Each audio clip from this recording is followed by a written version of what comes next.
పుణ్యశీలి గారు, అబద్ధాల ఫ్యాక్టరీగా వైసీపీ మారిపోయిందట.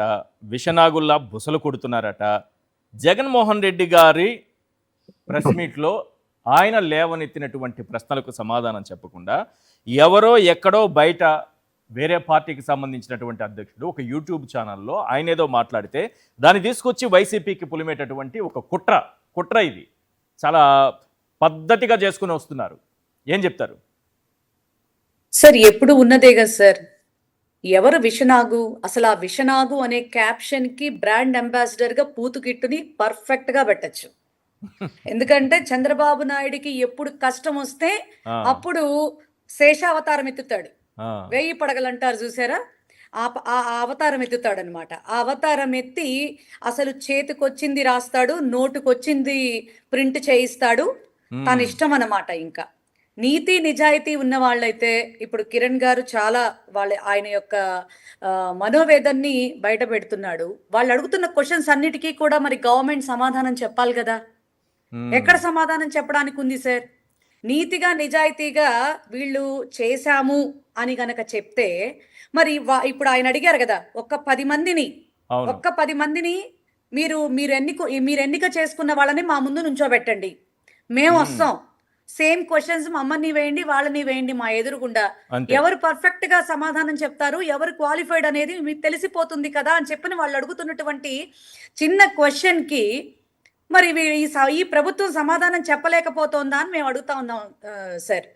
ఎందుకంటే ఒక్క మాట చెప్తున్నాను సార్, వీళ్ళు ఎంత దారుణమైనటువంటి వాడంటే బూతు కిట్టు. నిజంగా చంద్రబాబు నాయుడికి అంటే ఒక వ్యక్తికి ఊడిగం చెయ్యాలంటే ఇంత నీచానికి దిగజారటానికి కూడా వెనుకాడరు అనేది పత్రికని అలాగే జర్నలిజంని ఇంత దారుణంగా ఉపయోగించుకుంటారు అనేది మాత్రం నిజంగా ఈ మీడియాకి, అందులోనూ పర్టికులర్లీ ఈ బూత్ కిట్కే చెల్లిపోతుంది సార్.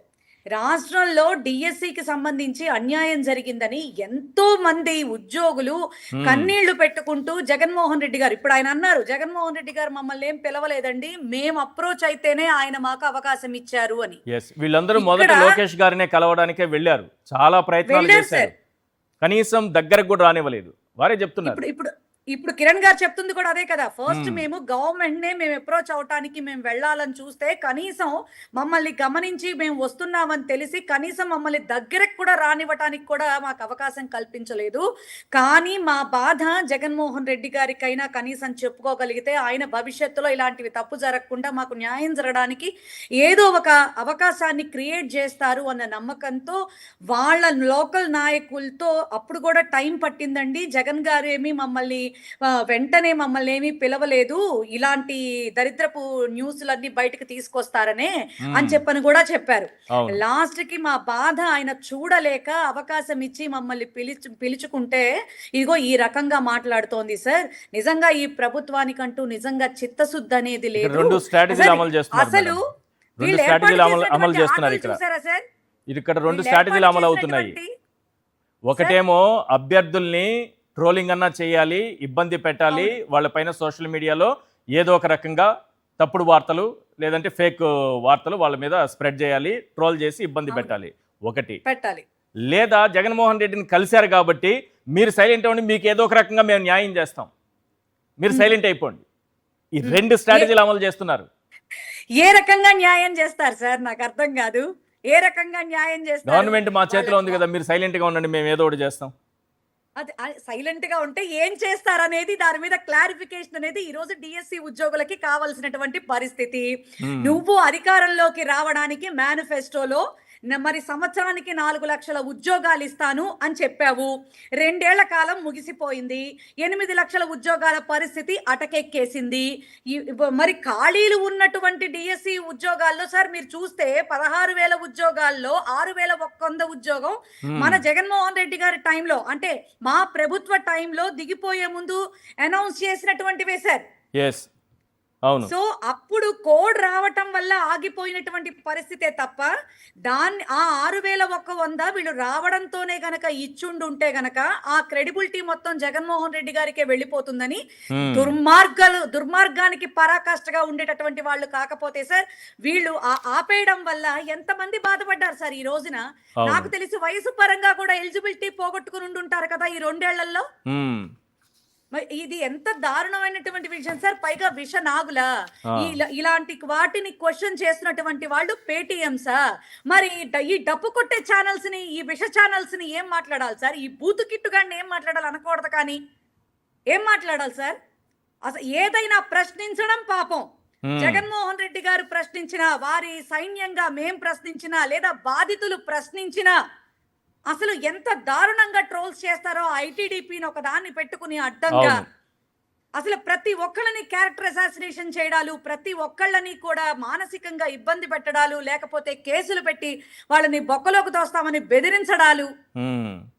1, 2 కాదు సార్. అసలు ఎంత దారుణంగా ప్రయత్నిస్తున్నారంటే సార్, Yes. ఒకరేదో చెప్తా ఉన్నా, జగన్మోహన్ రెడ్డి గారు చెప్పినట్టుగా హ్మ్. నిజంగా చిత్తశుద్ధి ఉన్న నాయకుడు అంటే జగన్మోహన్ రెడ్డి గారు సార్. ఆయన చెప్పినట్టుగా ఆయన అధికారంలోకి వచ్చిన Right. 50 రోజుల్లోపే Hmm. చక్కగా 1,30,000 ఉద్యోగాలు, నిజంగా ట్రాన్స్పరసీ అంటే అది అనేటటువంటి విధంగా ఎంత గొప్పగా యూత్ కి అవకాశాలు ఇచ్చాడు సార్.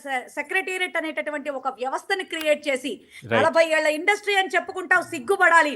ఆల్రెడీ మనకి సంస్థాగతంగా ఉన్నటువంటి ప్రభుత్వంలో ఉన్నటువంటి వ్యవస్థలో ఉన్నటువంటి ఖాళీలనే పూరించలేక ఇన్ని ఇన్ని ఇబ్బందులు పడతా ఉన్నావు నువ్వు. ఒక వ్యవస్థని గవర్నమెంట్ లోకి కొత్త వ్యవస్థని తీసుకొచ్చి 1,30,000 ఉద్యోగాలు మరి యువతకి అందించాడంటే ఎవరిది జవాబుదారీ ప్రభుత్వం సార్? Yes, ఎవరిది madam. దగుల్బాజీ ప్రభుత్వం? Right. ఎవరు విషనాగులు మరి సార్? ఇవన్నీ కవర్ చేసుకోవడం కోసం ఈ బూత్ కిట్ లాంటి వాళ్ళు ఒకళ్ళు, మరి వంశీ ఒకడు. పాపం రాధాకృష్ణ గారిని ఎక్కువ తిట్టకండి, ఆయన మంచి వార్త కూడా ఒకటి రాశారు, కానీ దాని వెనక కూడా విషయం ఉంది. నేను ఒకటి చెప్తాను. 2 రోజుల క్రితం ఏం రాశారంటే, మీరు విజయవాడ కాబట్టి చెప్తున్నా, నెమ్మదిగా నిర్లక్ష్యంగా బుడమేరు పునరుద్ధరణ పనులు, ఇది బుడమేరు పునరుద్ధరణ పనులు జరగట్లేదని ఫోటోలతో సహా రాసుకున్నారు. వేసవికే పూర్తి కావాల్సిన పనులు వర్షాకాలం వచ్చినా మందకొడిగా, అసంపూర్ణంగానే diversion canal retaining wall lining పనులు, అధికారుల నిర్లక్ష్యం, జూన్ నుంచి వర్షాలు పడతాయని తెలిసి ఉదాసీనత, తిట్టి తిట్టి తిట్టి వార్త రాశారు. ఇది వార్త. అంటే దాన్ని బట్టి ఇప్పుడు నన్ను మెచ్చుకోమంటారా సార్? అంటే ఇది ఎందుకు ముందు చిన్న గీత ఒకటి రాశాడంటారా? ఎందుకు రాశారో తెలుసా మేడం? ఈ బుడమేరులో అయింది ఆ పవర్ ప్రాజెక్ట్ ఒకటి ఉంది, అది ఎక్కడ మునిగిపోతుందని భయం ఉండొచ్చేమో మేబీ. మరి నిజంగా నీకు రాష్ట్రం మీద అంత ప్రేమ ఉంటే, ప్రజల మీద అంత ప్రేమ ఉంటే, రాయలసీమ ఎత్తిపోతల్ని పక్క రాష్ట్రానికి చంద్రబాబు నాయుడు గారు తాకట్టు పెట్టేస్తే ఒక్క అక్షరం ముక్క రాయలేదు, నువ్వు బుడమేరు మీద ప్రేమ చూపిస్తావు. పోలవరం ఈ రోజు వరకు ఎలా సాగుతోందో అందరికి తెలుసు. నాసిరకం పనులని కేంద్రమే చెప్తోంది, అక్కడ వేసిన కమిటీ చెప్తోంది, దాని మీద వార్తలు రాయడు కానీ బుడమేరు గురించి బురద వార్తలు రాస్తారు. సరే, మీరు ఎక్కడైనా సరే, ఏ వార్తలోనైనా సరే, అటు ప్రభుత్వానికైనా ఇన్నర్లీ మంచి జరిగేటటువంటి విషయం అయి ఉండాలి, ప్రభుత్వాన్ని కాపాడుకునేటటువంటి విషయం అయినా అయి ఉండాలి, లేదు రాధాకృష్ణకి మంచి జరిగేటటువంటి విషయం అయినా అయి ఉండాలి సార్. బుడమేరు మీద మనకు చాలా ప్రేమ ఉంది, రాష్ట్ర ప్రజలు, విజయవాడ ప్రజల మీద చాలా ప్రేమ ఉంది మనకి. అమ్మమ్మమ్మ చాలా ప్రేమ సార్. మామూలు అందుకే రావడంతోనే తన కరకట్ట కొంపని కాపాడుకునేటటువంటి ప్రయత్నంలో విజయవాడ ప్రజల్ని ముంచేశారు. రైట్.